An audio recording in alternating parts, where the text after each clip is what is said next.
दोस्तों नमस्कार। मैं आपका दोस्त सुनील कालवा एक बार फिर हाजिर हूं एक नया वीडियो लेकर। आज हम अपना वीडियो शुरू करने से पहले एक मोटिवेशनल लाइन से शुरुआत करते हैं। जो लोग आपको कहते हैं कि बड़ा मुश्किल है ये कंपटीशन, आप नहीं कर पाओगे, तो जाकर उनसे कह देना कि कौन कहता है कंपटीशन से डरता हूं मैं, अपनी कैपेसिटी से ज़्यादा मेहनत करता हूं मैं। कौन कहता है कंपटीशन से डरता हूं मैं, अपनी कैपेसिटी से ज़्यादा मेहनत करता हूं मैं वो पंछी नहीं जो बारिश से डरकर छुप जाऊं। मैं वो पंछी नहीं जो बारिश से डरकर छुप जाऊं। बाज हूं, बादलों से ऊंची उड़ान भरता हूं। और इसी मोटिवेशनल लाइन के साथ हम आगे बढ़ते हैं और शुरू करते हैं आज की क्लास। पिछली क्लास में हमने रंग पढ़ा था, रंग के अंदर हमने उनकी रंगत देखी, और आज देखते हैं रंगत से आगे मान व बल। मान या बल, क्या होता है मान व बल? जो रंगत है, रंगत के हल्केपन व गहरेपन को मान कहते हैं। रंगत के हल्केपन व गहरेपन को मान कहते हैं। यानी जो आप रंग लगा रहे हो उसके अंदर जो टोन यूज करते हो, कभी उसको हल्का करते हो, कभी उसको डार्क करते हो, फिर और डार्क करते हो, लाइट से डार्क या डार्क से लाइट जो लेके आते हैं, हम उन्हीं चीजों को बल या मान कहते हैं। उसके बाद सी पॉइंट पर हम चलते हैं। हमारे पास आता है सघनता।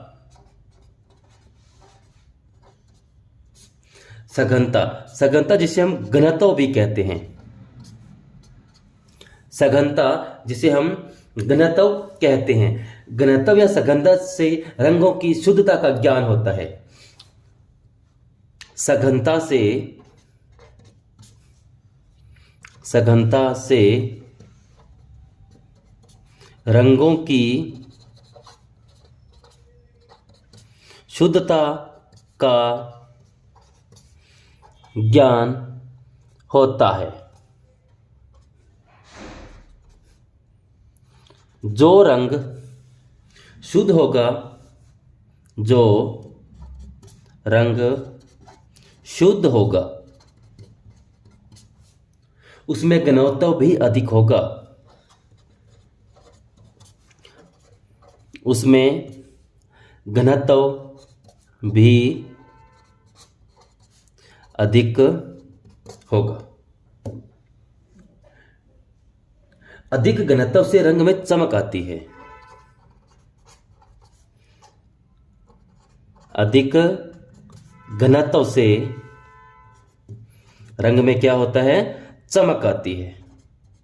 रंग में चमक आती है। जब कम घनत्व होगा तो रंग धूमिल हो जाएंगे। कम घनत्व से रंग जो है, रंग धूमिल हो जाते हैं, धूमिल हो जाते हैं। अब हम देखते हैं हमारी वर्ण योजना।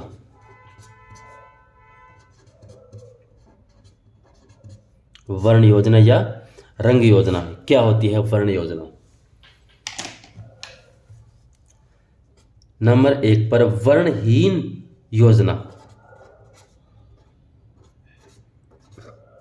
वर्णहीन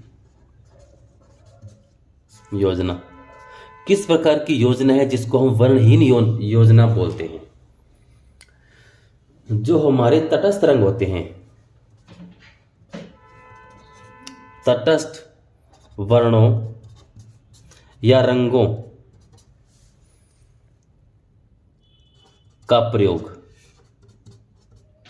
जो तटस्थ रंग होते हैं उनका प्रयोग करना वर्णहीन योजना कहलाता है। तटस्थ रंग होते हैं हमारे सफेद व काला। सफेद व काला जो रंग है उनको हम तटस्थ रंग कहते हैं। और इन्हीं रंगों से जो चित्र बनाते हैं, इन्हीं के रंगों के मिश्रण से जो चित्र बनाए जाते हैं, उनको वर्णहीन योजना कहा जाता है।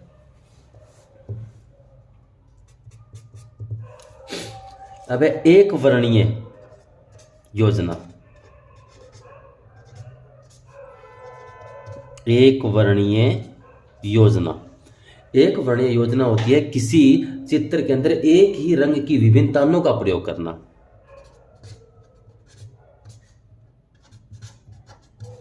किसी चित्र में एक ही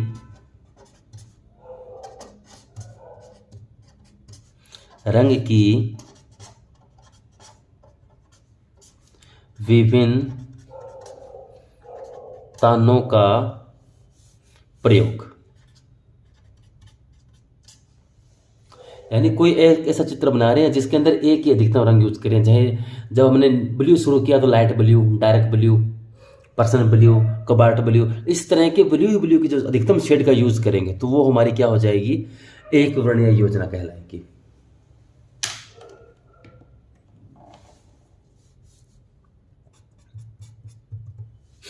आगे है बहुवर्णीय योजना।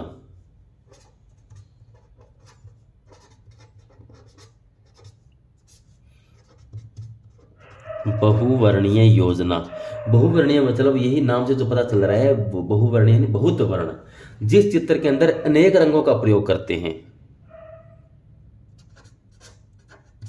चित्र में अनेक रंगों का प्रयोग करना, अनेक रंगों का प्रयोग करना, यानी जिस चित्र के अंदर एक से अधिक रंगों का जब प्रयोग करते हैं तो वो योजना कहलाती है हमारी बहुवर्णीय योजना। एक से अधिक रंगों का प्रयोग करते हैं तो हमारी एक क्या हो जाती है, बहुवर्णीय योजना। आगे है समीपवर्णी या समरूप योजना। समीपवर्णी या समरूप योजना क्या है? समीपवर्णी समूह, वर्ण चक्र में स्थित जो समीप रंग होते हैं उन्हीं को यूज करना या एक ही परिवार के रंगों का यूज करना समीपवर्णी रंग योजना कहलाते हैं। तो लिखिए, वर्ण चक्र में स्थित समीप या एक ही परिवार के रंगों का प्रयोग करना, एक ही परिवार के रंगों का प्रयोग करना, जैसे कि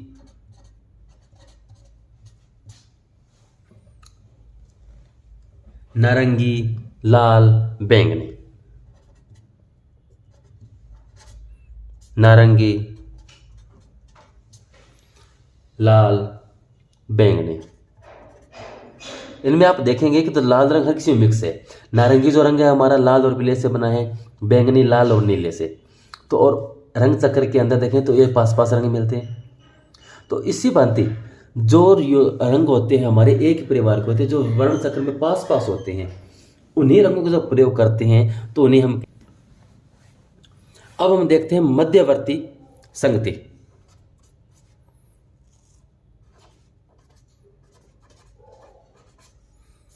मध्यवर्ती संगति, इसके अंदर देखते हैं कि वर्ण चक्र में से कोई दो शुद्ध रंग तथा दोनों के मध्यवर्ती का विरोधी रंग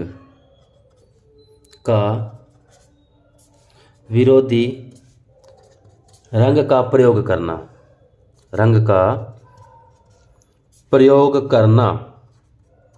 क्या कहलाता है? मध्यवर्ती संगति कहलाती है। जैसे पीला व लाल ये दो हमारे प्राथमिक रंग हुए,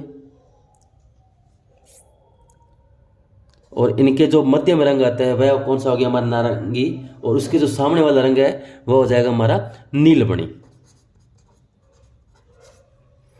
ये जो रंग लिए गए हैं ओस्टवाल्ड के रंग चक्र से निकल लिए गए हैं। अब हम देखते हैं वर्णों के उष्ण व शीतल प्रभाव, यानी गर्म व ठंडे प्रभाव। वर्णों के उष्ण व शीतल प्रभाव।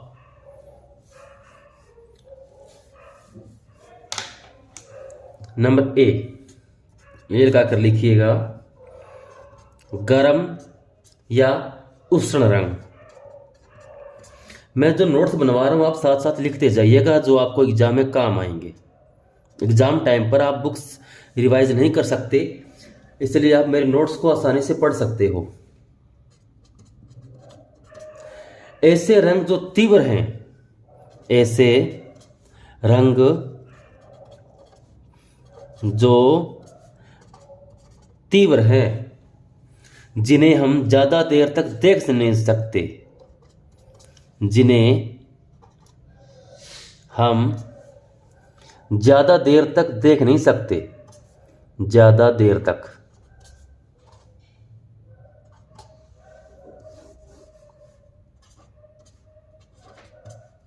देख नहीं सकते, वो रंग हमारे क्या कहलाते हैं, गर्म रंग या उष्ण रंग कहलाते हैं। कौन से ऐसे रंग हैं जिनको हम ज्यादा देर देख नहीं सकते, तो वो हो गए हमारे लाल, पीला व नारंगी। लाल, पीला व नारंगी जो है हमारे गर्म रंगों की श्रेणी में आते हैं। इनको हम अधिक देर तक देख नहीं सकते। जैसे आप सूर्य को देखो, एकदम पीले रंग का है, ज्यादा देर देख नहीं सकते। सूर्य को ना देखकर आप छांव में बैठ जाओ, बाहर धूप को देखने की कोशिश करो, ज्यादा देर धूप देखेंगे तो हमारी आंखें थक जाएगी। इस तरह जो लाल रंग कहीं देख लो, अधिकतम लाल रंग का जहाँ लगा होगा, उनको आप ज्यादा देर देखोगे तो आप आंखें थक जाएगी, आप उस रंग से उब जाओगे। तो वो रंग होते हैं हमारे उष्ण या गर्म रंग, जिनको हम अधिक देर तक नहीं देख पाते। अच्छा, फिर आता है हमारा नंबर बी पर शीत रंग। शीत रंग, शीत रंग जिसे हम ठंडा रंग भी कहते हैं। ऐसे रंग जो शीतल होते हैं,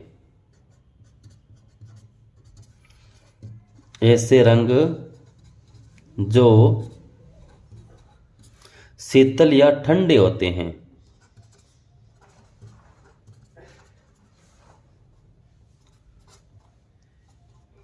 जिन्हें हम लंबे समय तक देख सकते हैं, लंबे समय तक देख सकते हैं। हम उनको रंगों को जब देखते हैं तो थकते नहीं हैं, बहुत देर तक देखा जा सकता है। जैसे कि नीला, हरा व बैंगनी। नीला, हरा व बैंगनी। आप नीले में आसमान को लॉन्ग टाइम तक देख सकते हो, ठंडे मौसम में आराम से बाहर बैठकर। आप समुद्र के किनारे बैठकर बहुत देर तक आप समुद्र में पानी देख सकते हो, किसी झील किनारे बैठकर आप पानी को निहार सकते हो। आप उस रंग से उबते नहीं है, थकते नहीं हो। बहुत सारे राइटर होते हैं जो अपनी बुक्स लिखने के लिए समुद्र किनारे, झील किनारे बैठते हैं, तो वो उन रंगों से थकते नहीं हैं। आप पार्क में जाके बैठिए, घास का आनंद लीजिए, घास को या जो वृक्ष है उनके हरे रंगों को आप देखोगे तो कभी नहीं थकोगे। तो ये हमारे ठंडे रंग होते हैं, जिनको हम लॉन्ग टाइम तक देख सकते हैं।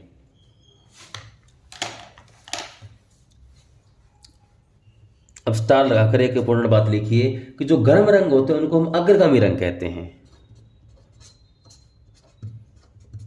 गर्म रंगों को अग्रगामी यानी आगे लगने वाले रंग कहते हैं, जिनको आगे लगाया जाता है, अग्रगामी। तथा शीत रंगों को पृष्ठगामी रंग कहा जाता है, तथा शीत रंगों को पृष्ठगामी रंग कहते हैं। पृष्ठगामी यानी पीछे वाले रंग, यानी जो हमारे गर्म रंग है वो आगे का रंग हो गए और शीत रंग पृष्ठगामी। किसी पेंटिंग में बनाते हैं तो सबसे आगे के एरिया को हम गर्म रंगों से यूज करते हैं और जो बैकग्राउंड है वो शीत रंगों से बनाते हैं। अब देखिए रंगों की विशेषताएं व प्रभाव।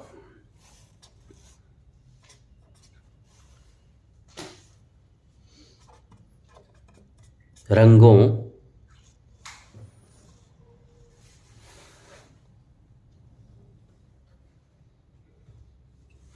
की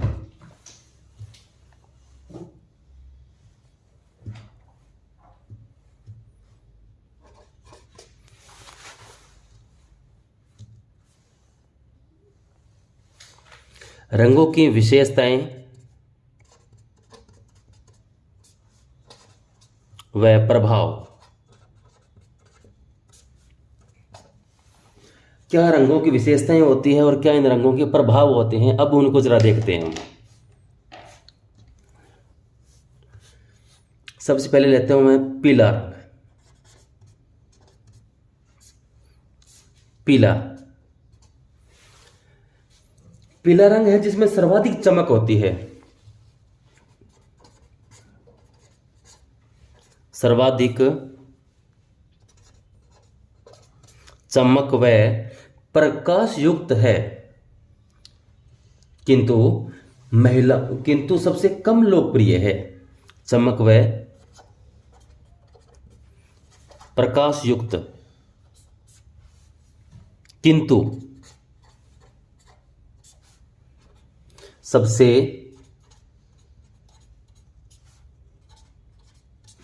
कम लोकप्रिय।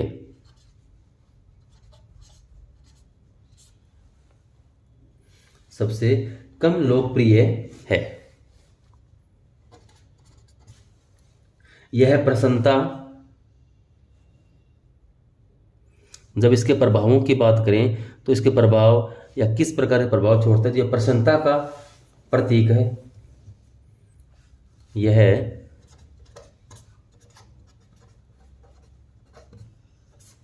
प्रसन्नता, सूर्य, प्रकाश, दिव्यता, प्रसन्नता, सूर्य, प्रकाश, दिव्यता,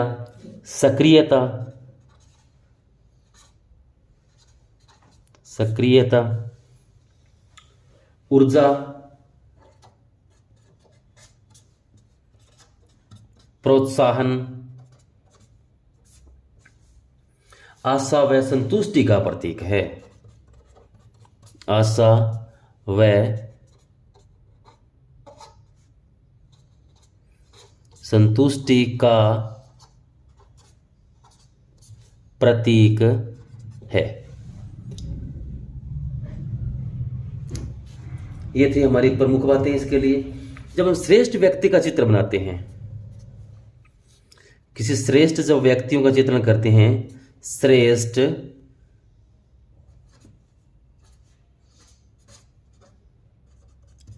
व्यक्तियों के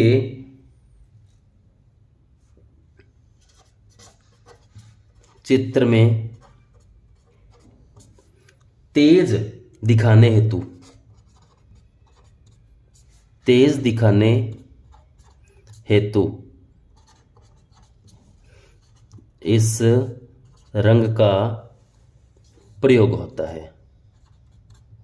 इस रंग का प्रयोग यानी जब आप देखते हो कि पेंटिंग बनाता है तो उसके अंदर जो महान पुरुष हैं, चाहे देवता बना रहे हैं, तो उनके जो पीछे का बैकग्राउंड, उसके सर के आसपास का जो इलाका येलो रंग से बनाने की कोशिश करते हैं। तो उनको श्रेष्ठ व्यक्तियों को जो तेज दिखाने के लिए इस रंग का प्रयोग किया जाता है। अब चलते हैं नंबर 2 पर, हमारा लाल रंग। लाल सर्वाधिक उत्तेजक,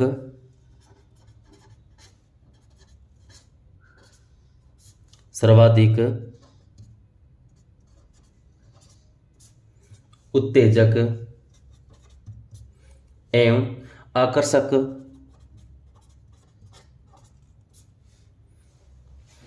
स्त्रियों का लोकप्रिय, स्त्रियों का लोकप्रिय रंग है। अब इनके प्रभाव देखते हैं।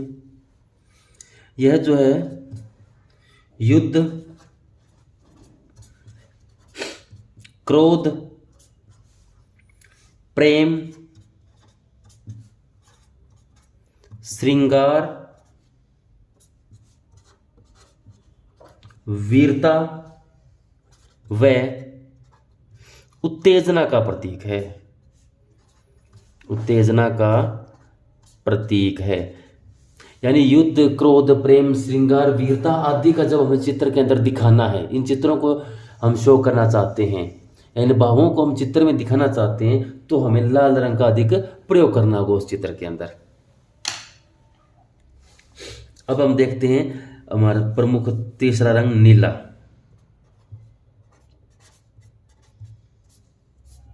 नीला यह पुरुषों का सर्वाधिक प्रिय रंग है।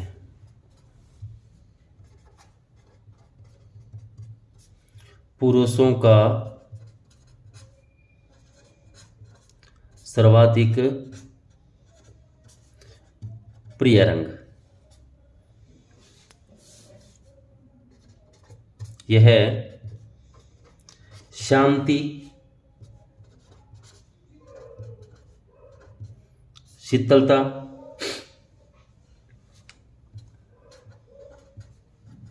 एकाग्रता, आशा, लगन, आसमान तथा जल का प्रतीक है।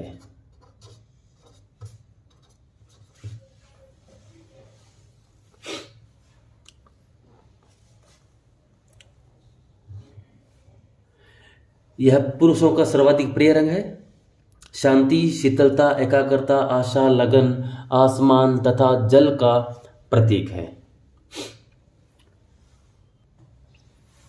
अब हम देते हैं नंबर 4 पर हरा रंग।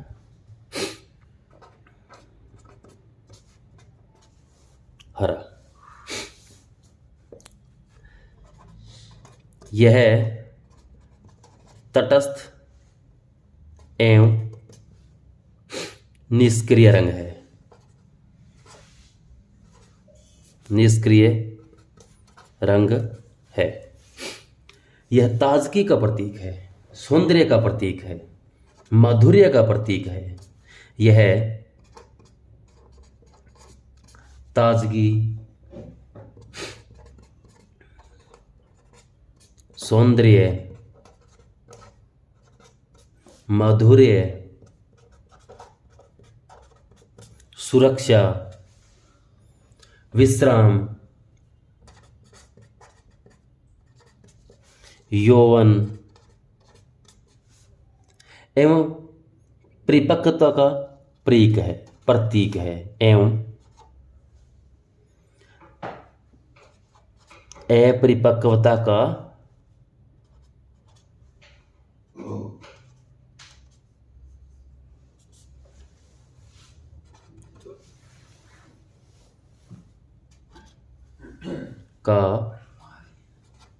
प्रतीक है।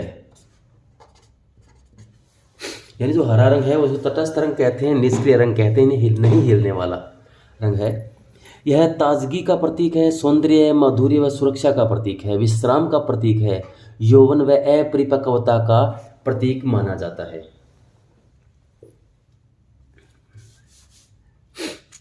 यह प्रकृति का रंग माना जाता है। यह प्रकृति का रंग है। इसको प्रकृति का रंग भी कहते हैं। इसका प्रयोग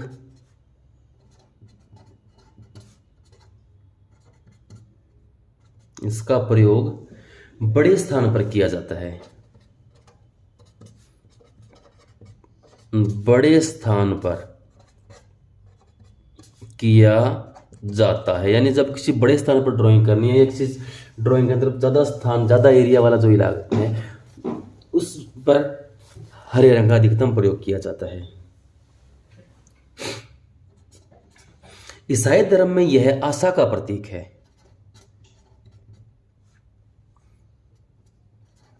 ईसाई धर्म में यह आशा, अमरत्व,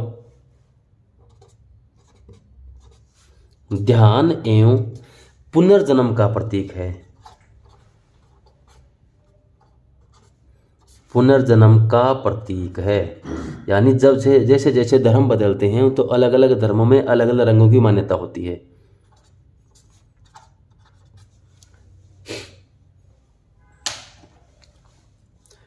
अच्छा, इसके बाद आप देखिए नंबर 5 पर बैंगनी।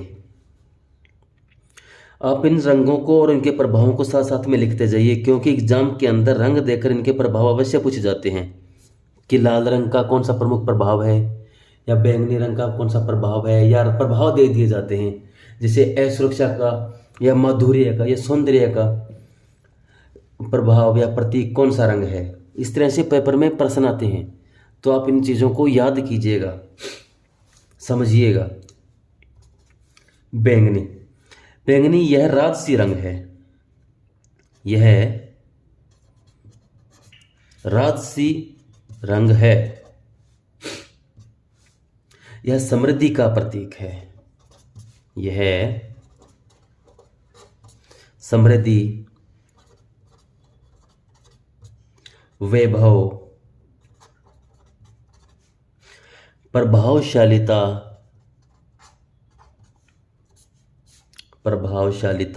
वीरता, ऐश्वर्य,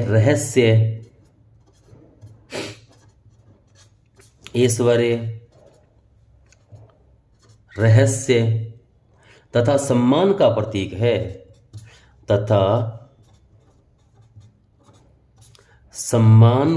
प्रतीक है। ये हमारे इन रंगों की प्रमुख विशेषताएं हैं। इसके बाद हम देखते हैं नारंगी रंग।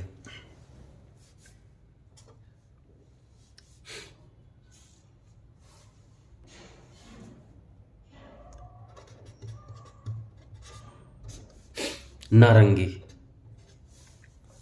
यह आध्यात्मिकता का प्रतीक है। यह आध्यात्मिकता, ज्ञान, प्रेरणादायक,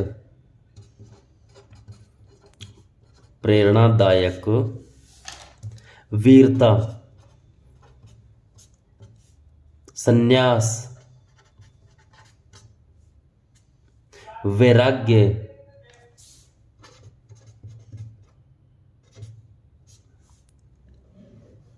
तथा दर्शन का प्रतीक है।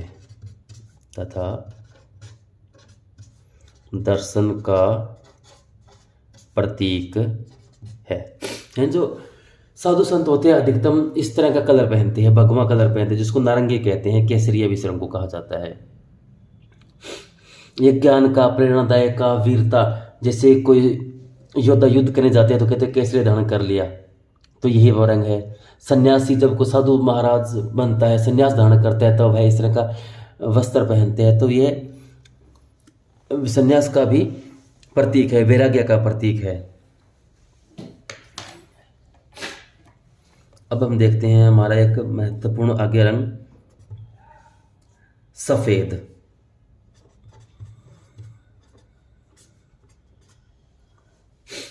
यह हल्का तथा कोमल रंग माना जाता है। यह हल्का तथा कोमल रंग है। यह स्वच्छता का प्रतीक है, तेज का प्रतीक है। यह स्वच्छता, तेज, पवित्रता, अबोधपन एवं सत्य का प्रतीक है। अबोधपन एवं सत्य व सत्य का प्रतीक है। सत्य का प्रतीक माना जाता है। चीन में यह शोक का प्रतीक है, तो ईसाइयों में उल्लास का प्रतीक है। अलग अलग रंगों का मैंने पहले बताया था कि अलग अलग जगह अलग अलग महत्व होता है।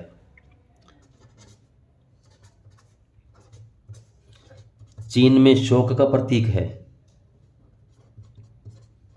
शोक का प्रतीक है, यानी जब कोई दुख होता है किसी प्रकार का, घर में किसी मृत्यु होती है, तो चीन के अंदर सफ़ेद कपड़े पहनते हैं। वहीं ईसाइयों के अंदर उल्लास यानी शादी विवाह के अवसर के ऊपर सफ़ेद कपड़े पहनते हैं, तो ईसाइयों में यह उल्लास का प्रतीक है।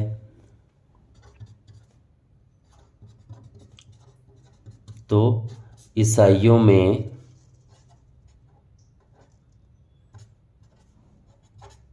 उल्लास का प्रतीक माना जाता है।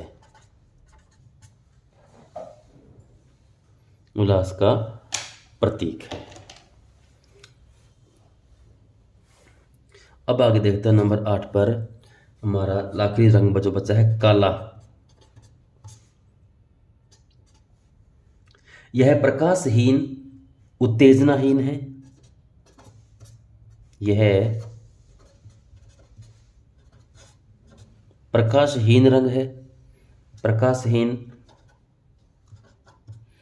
उत्तेजनाहीन, इसमें उत्तेजना भी नहीं है, प्रकाश भी नहीं है, कुछ भी नहीं है इसके पास। गंभीर है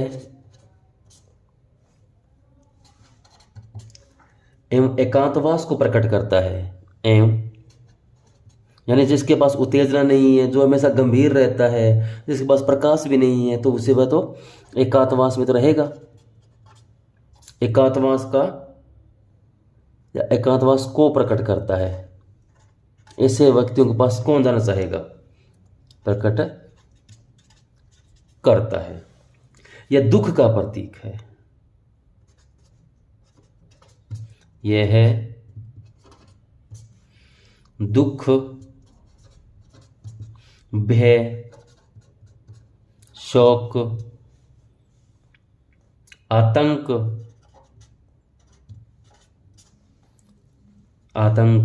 अवसाद व निराशा का प्रतीक है। आतंक, अवसाद व निराशा का प्रतीक है। निराशा का प्रतीक है। तो दोस्तों आज हमने बल व मान पढ़ा, घनत्व पढ़ा रंगों के अंदर, और रंगों की विशेषताएं व रंगों के प्रभाव पढ़े। आज की क्लास हम यहीं समाप्त करते हैं। और जो आगे बच्चे हैं, रंगों के जो दृश्यात्मक जो भ्रम है, कुछ ऐसे प्रश्न लेके आऊँ। प्रश्न अंदर जो पिछले एग्जाम में पूछे गए हैं, काफ़ी प्रश्न यहाँ से पूछे गए हैं, वर्ण परिवर्तन से, मिथ्याभ्यास से या प्रभाव वृद्धि से। तो वो एक क्लास आगे के रंगों की और रहती है, वो हम नेक्स्ट क्लास में पढ़ेंगे। अगर आपको आज मेरी वीडियो पसंद आई हो तो प्लीज़ लाइक कीजिएगा, अपने दोस्तों को शेयर कीजिए, कमेंट कीजिए, मेरे चैनल को सब्सक्राइब कीजिए। इसी के साथ मैं विदा लेता हूँ। धन्यवाद।